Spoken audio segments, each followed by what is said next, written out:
lumalakad na sasakyan, walang tumatawid. Ilalayo pa natin sa Subic ang Pilipino pag nasa Subic, ang babait, law-abiding citizen. Ang tanong, bakit? Alam nila kasi, hindi sila paglalaruan, hindi sila bibiruin ng gobyerno sa Hong Kong. Naran po ba kayo? Ang totoo niyan, yung katabi mo, matino yan. Pakisabi mo sa katabi mo, matino yan. Pag matino ang nagpapasunod. Amen po ba? Amen po ba? Nako, kung mayroong napakabait, Pilipino na. Basta matino ang nagpapatupad. Iyan po ang nagustuhan ko sa Duterte administration. Kahit ako po ay isang obispo, pare, alam niyo naman si Pangulo, pag binanggit ang pare, dumudura.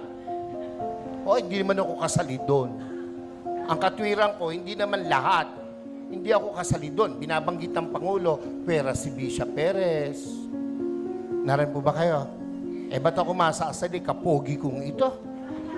Na, biro lang po, pero yun po ang totoo. Noong ako po'y nag-aaral, paborito ko pong guro, may katapangan. Abay, nakikinig lahat ng kaklase ko.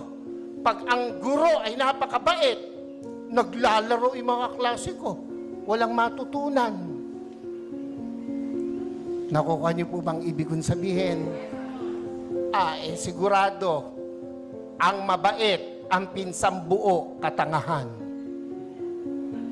Pakisabi mo nga sa katabi mo, pinsang buo ng mabait, katangahan.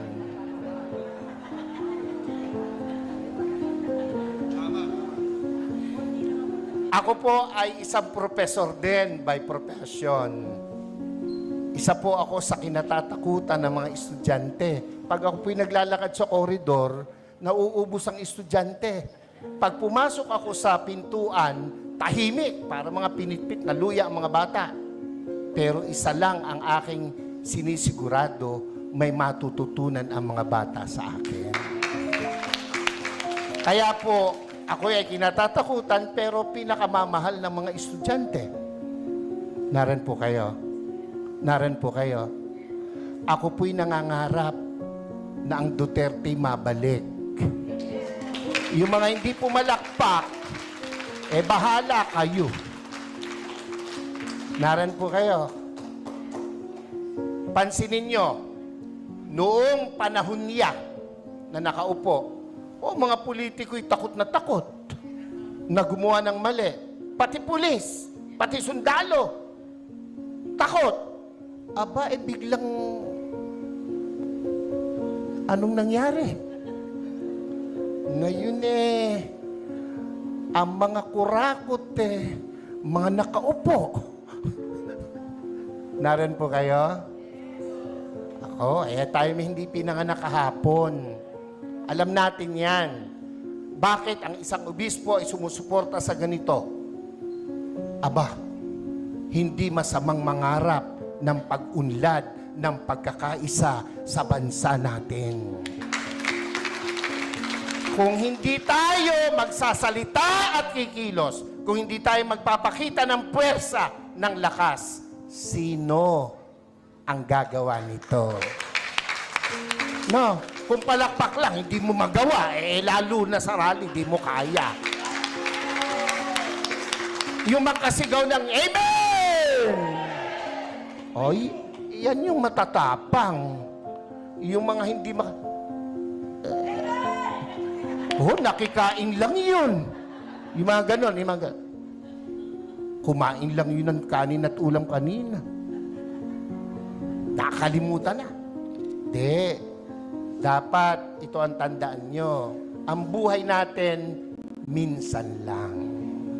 Pakisabi mo sa katabi mo, mamamatay ka rin. Sabihin mo, malapit na. Pero, bago mamatay, napakagandang nagparinig ka, nagparamdam ka para sa bayan.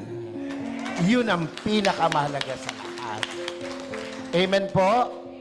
Ako po hindi takot makulong, mabugbog, basta't iparamdam mo yung gusto mong iparamdam. Babae, gusto mo, maganda, mayaman, sexy, gustong-gusto mo.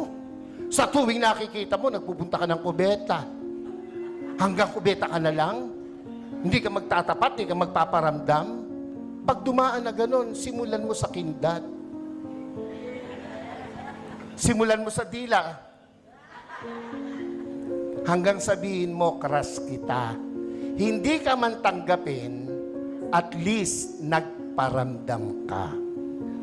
Mga Bulakenyos, mga kasama kong taga-Caloocan, Zambales, Pampanga, hindi masama na suportahan natin itong rallying to. Yung iba na pe-pressure ng kung sino, natural lang yon. Ang nami-pressure sa kanila, siguro nasa taas. Dahil kung nasa baba, hindi nila papansinin. Pero, tayong malaya, huwag tayong pa-pressure kahit kanino. Minsan lang ang buhay natin. No, sabi mo sa katabi, mamamatay ka rin. Sabi mo, mamaya lang. Wag.